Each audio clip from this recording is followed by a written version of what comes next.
जय माता दी। ये एक जातक की कुंडली जिनका जन्म 22/4/1995 को हुआ है। जन्म समय है शाम के 7:20 और जन्म स्थान है अहमदाबाद। अब इनकी समस्या ये है कि इनकी जॉब प्रॉब्लम है। हर 2-3 महीने में इनकी जॉब छूट जाती है। साथ ही साथ हेल्थ इश्यूज अर्थात शारीरिक कष्ट भी होता है। आइए इस कुंडली की विस्तार से विवेचना करते हैं कि क्या क्या समस्याएं हो सकती है और किन कारणों से इनको ये प्रॉब्लम आती है। ठीक है। अब ये कुंडली तुला लग्न की है। तुला लग्न की इसलिए क्योंकि लग्न स्थान में 7 नंबर लिखा हुआ है। नीचे देखिए 7 नंबर, नीचे का टेबल हमने बनाया हुआ है। 7 नंबर के नीचे तुला राशि, इसके स्वामी शुक्र देवता है। सबसे पहले मैं आपसे अनुरोध करूंगा कि अगर आपको कुंडली देखना नहीं आता है तो आप हमारे प्लेलिस्ट में जाइए। प्लेलिस्ट में हमने कुल 9 वीडियोस बनाए हुए कुंडली देखना सीखे। उनसे आप सीखेंगे कुंडली कैसे देखा जाता है, कुंडली में क्या क्या चीज़ें देखना होता है, डिग्री का क्या आशय है, ग्रह अस्त कब होते हैं, नीच ग्रह उच्च ग्रह, भावों की क्या आशय है और कैसे कैसे किनकी क्या दृष्टि होती है, सब डिटेल में हमने बताया हुआ एक एक वीडियो में विस्तार से। अब इस कुंडली की अगर बात करें तो लग्नेश हुए शुक्र देवता, वो कहाँ बैठे हुए हैं? वो बैठे हैं छठे भाव में। हालांकि लग्नेश यहाँ पे उच्च के होके बैठे हुए हैं क्योंकि 12 नंबर अर्थात मीन राशि में शुक्र देवता उच्च के होते हैं। प्रॉब्लम वहाँ नहीं है, प्रॉब्लम है कि लग्नेश का छठे भाव में जाके बैठ जाना, जो कि योग युक्त नहीं है। जब भी लग्नेश छठे, 8वें या 12वें भाव में बैठता है तो परिणाम कहीं ना कहीं थोड़ा सा अशुभ हो जाता है। नंबर 1, जो इनको हेल्थ इश्यूज़ के कारण बन सकते हैं। ठीक है। अब उच्च के होके बैठे हैं तो वो परिणाम मिक्स देंगे, ऐसा नहीं कि हमेशा बुराई देंगे, मतलब आपकी सहायता भी करेंगे। और साथ ही साथ तुला लग्न में शुक्र देवता के पास 2 घर है। एक है 7वां घर, मतलब 7 नंबर, दूसरा 2 नंबर, मतलब पहला भाव और अष्टम भाव। तो एक तो अष्टम भाव नकारात्मक भाव उनके पास है, लेकिन लग्नेश होने के कारण वो दोष उन्हें नहीं लगता था, लेकिन वो खुद छठे भाव में जाके बैठ गए इस कुंडली में। ठीक है। द्वितीय भाव की बात करें, द्वितीय भाव 8 नंबर जहाँ पे लिखा हुआ है, उसके स्वामी मंगल देवता है। वो कहाँ बैठे हैं? वो बैठे 10वें भाव में, रोमन नंबर 10, जो पिता कर्म और व्यापार का भाव है। देखिए, आप ध्यान से देखिए, 8 नंबर के मालिक जो है वो मंगल होते हैं। वो बैठे 10वें भाव में जहाँ पे 4 नंबर लिखा हुआ है, और मंगल के साइड में हमने लिखा हुआ है रेड कलर से नीचे का एरो दिखाया हुआ है। इसका तात्पर्य यह है कि मंगल जो है इस कुंडली में वो नीच के होके बैठे हुए हैं। ये आपकी नौकरी की समस्या है। आप समझ रहे होंगे मैं क्या बोलना चाह रहा हूँ। आपकी नौकरी की मेन प्रॉब्लम मंगल से हो रही है। ठीक है। तीसरी प्रॉब्लम, तीसरी जो बात करते हैं, तीसरा भाव जो है जहाँ पे 9 नंबर लिखा है, उसके मालिक कौन है? बृहस्पति अर्थात गुरु। नीचे फिर से देखिए, 9 नंबर धनु राशि, स्वामी गुरु। गुरु कहाँ बैठे? वैसे गुरु शुभ ग्रह माने जाते हैं। वो कहाँ बैठे हम देखते, गुरु द्वितीय भाव में बैठे हुए वक्री होकर के। तुला राशि में गुरु और मंगल मारक होते हैं, उसमें से गुरु खास करके मार्किश होते हैं। और इस कुंडली में बृहस्पति के पास 2 भाव है, एक है तृतीय भाव, दूसरा छठा भाव। और शुक्र जो लग्नेश है वो मार्केश के घर में बैठे हुए हैं। ये भी हमें समझने की बात है। तो बृहस्पति कहीं ना कहीं आपको अच्छे फल नहीं दे रहे हैं, इसमें कोई शक नहीं है। और 2027 के बाद अगर आपने उपाय पे ध्यान नहीं दिया तो ये फल अविपरीत भी हो सकते हैं, क्योंकि बृहस्पति की दशा हमने देखी हुई है। ऐसे तुला राशि में बृहस्पति अगर द्वितीय भाव में हो तो उनकी दशा ठीक नहीं जाती है। आप उपाय कीजिए, कोई डरने वाली बात नहीं है। बड़े बड़े महापुरुष हुए जिनकी कुंडली, देखिए ऐसा कोई व्यक्ति नहीं जिसकी कुंडली में दोष ना हो, लेकिन उन दोषों को समझ के उनका उपाय करना, यह आपको आगे ले जाता है।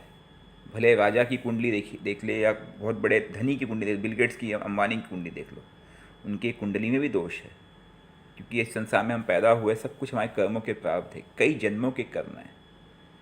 हमने पिछले कई जन्मों में जो पाप किए हैं, जो पुण्य किए हैं, वही ग्रहों के रूप में कुंडली बन के आती है। अर्थात हम जब जब हमारा जन्म स्थान और जन्म समय उसी के बेसिस पे डिसाइड होता है। अब हम चौथे भाव की बात करें, चौथा भाव जहाँ पे 10 नंबर लिखा है, उसके मालिक शनिदेव है, और शनिदेव पंचम भाव में बैठे विद्या के स्थान में बहुत ही अच्छा योग बना देता है। अर्थात शनिदेव का पंचम भाव में बैठना मतलब वो उस स्थान की वृद्धि करेगा, लेकिन वो भी कुंभ राशि में, स्वराशि राशि होके। लेकिन शनिदेव की खासियत है कि वो परिणाम थोड़ा लेट देते हैं, मतलब धीरे धीरे देते हो, लेट देते हैं। अब पंचम भाव में साथ में कौन बैठा है? चौथे भाव में कौन बैठा है? मकर राशि में चंद्र बैठे हैं, जो कि चौथे भाव के स्वामी हैं। चंद्र हालांकि अपने ही घर को देख रहे, अच्छी चीज़ है, लेकिन चंद्र भी कहीं ना कहीं पीड़ित है क्योंकि उनके घर में एक क्रूर ग्रह बैठा हुआ जिसका नाम मंगल है, वो भी नीच का होकर के। तो ना तो मंगल अच्छा यहाँ पे शुभ परिणाम देगा, और उन्होंने चंद्र को भी कहीं ना कहीं तकलीफ या दूषित कर दिया। छठे भाव की बात करें, छठा भाव बृहस्पति अर्थात गुरु। मैंने बताया ही आपको कि बृहस्पति कहाँ बैठे? द्वितीय भाव में बैठे, वो मार्केश है इस कुंडली में। सप्तम भाव मंगल, वो द्वितीय मार्केश कहलाते हैं। सप्तम भाव के मालिक मंगल है, मतलब द्वितीय भाव सप्तम भाव के मालिक मंगल है जो 10वें भाव में बैठे हैं। तो एक्चुअल प्रॉब्लम तो मंगल ही खेल रहे हैं, क्योंकि वो मार्केश हुए और उसके साथ साथ द्वितीय मार्केश हुए। प्रथम तो गुरु है, लेकिन द्वितीय मार्केश के साथ साथ वो जा कर के बैठ गए हैं 10वें भाव में नीच के होकर के। अगर ये नीच के नहीं होते तो इनका परिणाम फिर भी ठीक ठाक होता।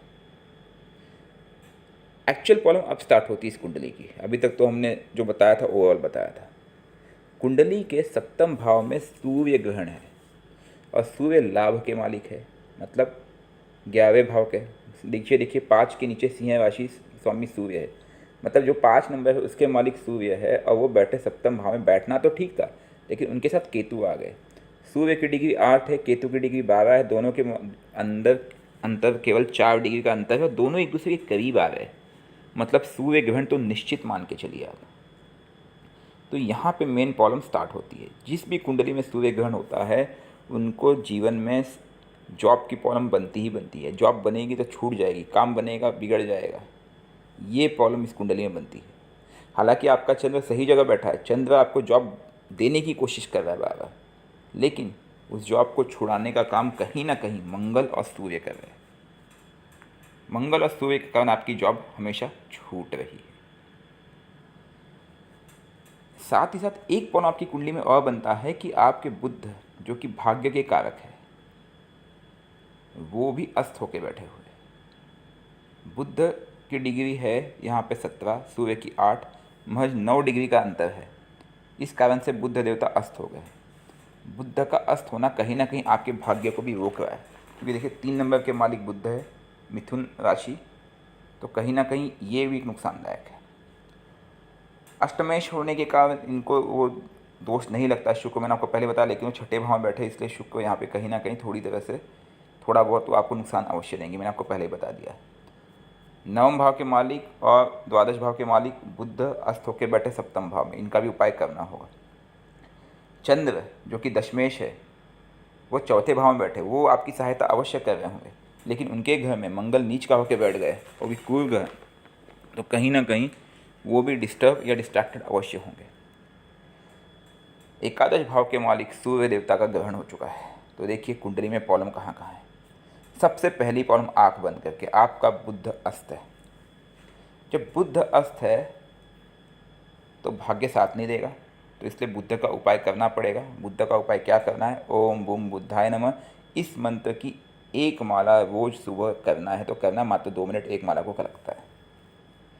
साथ में आप चाहे तो गणेश जी की पूजा भी कर सकते हैं, ठीक है। दूसरी चीज़, इस समय आपकी राहु की महादशा चल रही, जो चलेगी आपकी जून 2027 तक। राहु कहाँ बैठे? लग्न में बैठे हुए, वक्री होकर के, जहाँ पर 7 नंबर लिखा है। राहु की 3 दृष्टियाँ होती हैं, 5वीं दृष्टि, सप्तम दृष्टि, 9वीं दृष्टि। जहाँ पे राहु बैठे वहाँ से 5वीं दृष्टि कहाँ देखेंगे? जो आपका पंचम भाव जहाँ पे 11 नंबर लिखा है। 7वीं दृष्टि कहाँ देखेंगे? आपका सप्तम भाव जहाँ पे 1 नंबर लिखा है।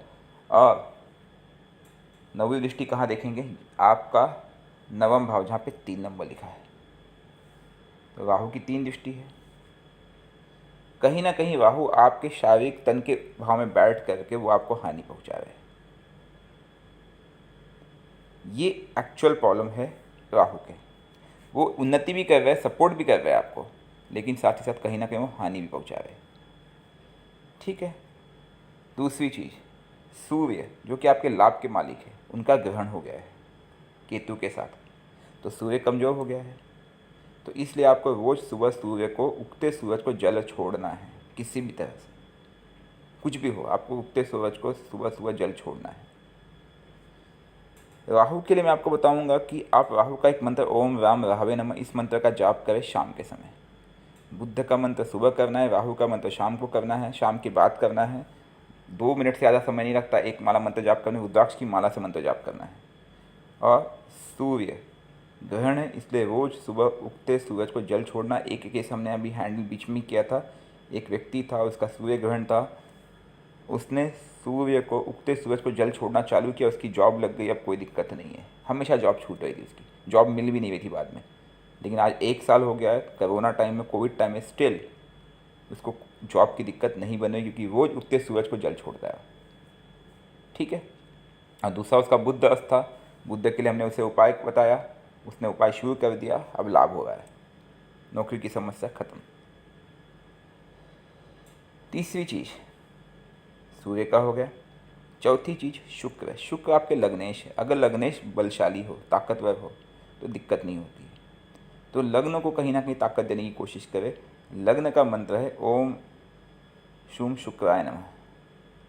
इस मंत्र का जाप आपको रोज प्रातः काल करना है, तो करना है बाय डिफ़ॉल्ट।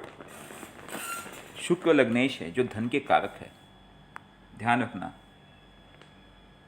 शुक्र एक प्रकार से गुरु भी है, शुभ ग्रह माने जाते हैं, इसलिए भी आपको उनके मंत्रों का जाप करना है।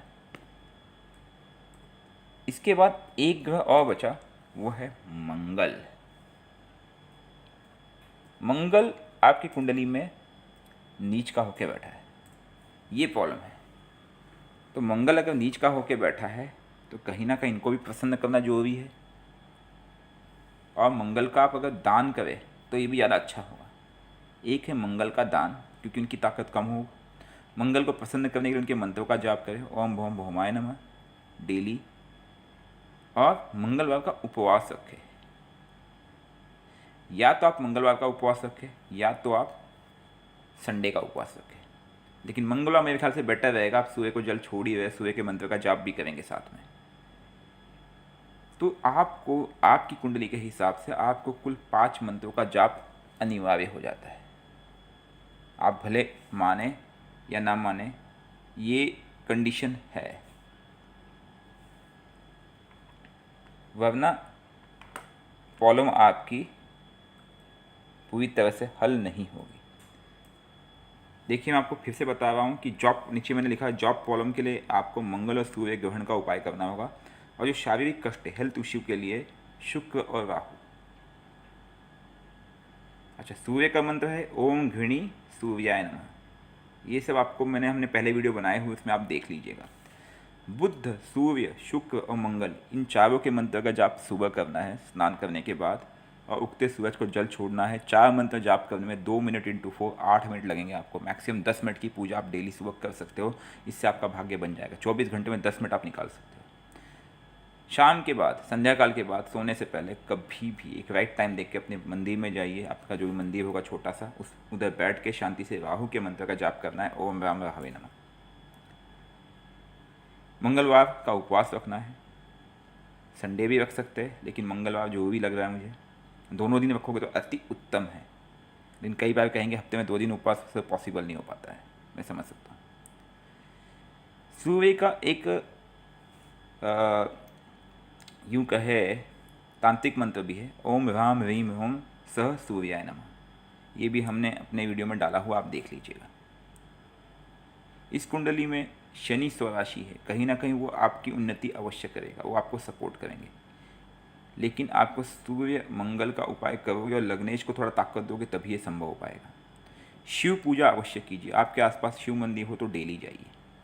इस समय राहु की महादशा, इसके बाद गुरु की महादशा चालू हो जाएगी 6/2027 से, जून 2027 से। उसके बाद आप चाहे तो राहु के मंत्र को रोक सकते हैं, उसकी जगह पे आप प्रातः काल बृहस्पति के मंत्र का जाप करें, क्योंकि बृहस्पति की महादशा आरंभ होगी। और बृहस्पति अर्थात गुरु आपकी कुंडली में मार्केश है, उनके परिणाम सुखद नहीं होंगे। तो बृहस्पति के समय ओम ब्रह्म बृहस्पति नमः का मंत्र का जाप करेंगे और उनका उपवास भी अवश्य कीजिएगा गुरुवार का। आपकी कोई समस्या कभी नहीं बनेगी। उस समय आप केले को के पेड़ में जल छोड़िएगा। ये आपकी कुंडली मोटी मोटी है। आप देखिए, अगर आप इन उपायों को करते हैं आपको रिजल्ट आएगा जो। बाकी कर्म करना ही होता है। देखिए, कुंडली क्या है? हमारे कर्मों के प्रारब्ध। आप अभी अच्छे कर्म कीजिए, यह हमारा भाग्य बनाएगा। मैंने कई कुंडलियाँ देखी है जिनमें बड़े दोष थे, लेकिन उन्होंने अपने कर्म से और उपायों से आज बहुत सक्सेसफुल है। आप समझ गए, दोष मेरी कुंडली में भी है, ऐसा नहीं कि दोष नहीं होता है। तो कोई डरने वाली बात नहीं है। आप मेहनत कीजिए। आपके कोई अन्य प्रश्न होंगे आप नीचे कमेंट में अवश्य डालिएगा। अंत में मैं एक बात और कहूँगा, हम कुंडली में इतने एफर्ट्स लगा के आप सबको आपकी भाग्य के बारे में या आपको उपाय बता रहे हैं, ये हमारा निस्वार्थ भाव से एक सर्विस है टुवर्ड्स अ मैनकाइंड। हम चाहते हैं कि जन कल्याण हो। हम आपसे एक अनुरोध करेंगे, यही जन कल्याण आप आगे फॉरवर्ड करें। कैसे कर सकते हैं? इसके 2-3 तरीके हैं। देखिए, हम इस दुनिया में हमारे साथ एक पैरेलल वर्ल्ड चलती है, जिसे हम कहते हैं एक दुनिया जो कि भौतिक रूप में देवी देवता कहो या आत्मिक दुनिया जो हमें दिखाई नहीं देती है। तो आप किसी मंदिर में जाइए, आपके आस बगल में जहाँ भी होगा भोग चढ़ाइए मंदिर में। साथ ही साथ एक 5-10 रुपये का कपूर जला दीजिएगा और कम से कम 11 रुपये आप उसमें दान डाल दीजिएगा। ये पहली चीज़ आपको करना है। दूसरी चीज़, मतलब एक प्रकार से आप भी सर्विस दीजिए कुछ, ठीक है, और प्रार्थना कीजिए कि आपका सब कल्याण हो। दूसरी चीज़, किसी भूखे को भोजन कराना है। गरीब मिलेंगे आपको, उनको भोजन चढ़ाना है, भोजन कराना है, उनको कुछ दक्षिणा देना है, कन्याओं को दक्षिणा देना है। तो ये पास ऑन कीजिए। मैं ये चाहता हूँ, लोगों की सेवा कीजिए। कोई असहाय दीन दुखी नजर आता है, उनकी सेवा कीजिए, सहयोग दीजिए। हमें केवल एनर्जी को ट्रांसफ़र करना है। जन कल्याण से बड़ा कल्याण कुछ नहीं होता है। जीवन में परेशानियाँ सबके हैं, आपके हैं, हमारे हैं, सबके जीवन में परेशानियाँ होती है। सब हमारे कर्मों के प्रारब्ध होते हैं। उनका उपाय करते रहिए और आगे बढ़िए। जय माता दी।